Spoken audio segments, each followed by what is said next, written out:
বন্ধুরা, আমির খানের সিনেমা তার জমিন পার মুক্তি পেয়েছে।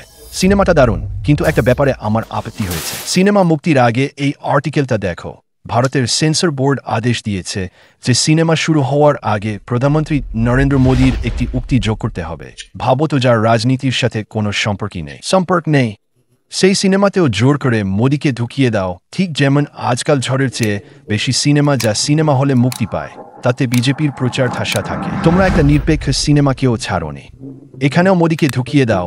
ভ্যাকসিন সার্টিফিকেট আর ট্রেন টিকিটেও মোদীকে ঢুকিয়ে দাও। প্রত্যেক শহরের মোড়ে মোড়ে মোদীর হোর্ডিং লাগানো আছে। তোমাদের এখানেও মোদীকে ঢোকাতে হবে, মোদীর উক্তি বসাতে হবে। আমি বলছি, যদি তোমরা এভাবে জোর করতে থাকো না, আমি ভিডিওতেও মোদীর উক্তি ঢুকিয়ে দিতে পারি।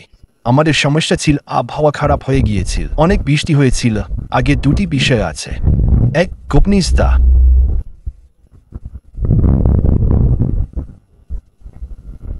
কিন্তু আমি বললাম এক মেঘ আছে, বৃষ্টি হচ্ছে, তাই একটা সুবিধা আছে যে আমরা রাডার থেকে বাঁচতে পারি। জলবায়ু পরিবর্তন নিয়ে ভিডিও বানাবো। সেন্সর বোর্ডের লোকেরা কি বলবে? আমি মোদীর শীতকালে আপনি দেখবেন তো প্রায়ই বলেন যে গতবারের চেয়ে এবার শীত বেশি। আসলে শীত বেশি নয়, তাদের বয়স বাড়ার কারণে তাদের শ্বাস করার ক্ষমতা কমে গেছে। ঠিক তেমনি জলবায়ু পরিবর্তন হয়নি, আমরা হয়েছি। এর বাইরে আমি একটি গণিতের ভিডিও পরিকল্পনা করছিলাম। এই উক্তি কেমন হবে? a+b into square into bracket square করলে a+b ইন্টু ব্র্যাকেট স্কোয়ার করলে ফলাফল আসে a square O 2ab+b square. এই অতিরিক্ত 2ab কোথা থেকে এলো?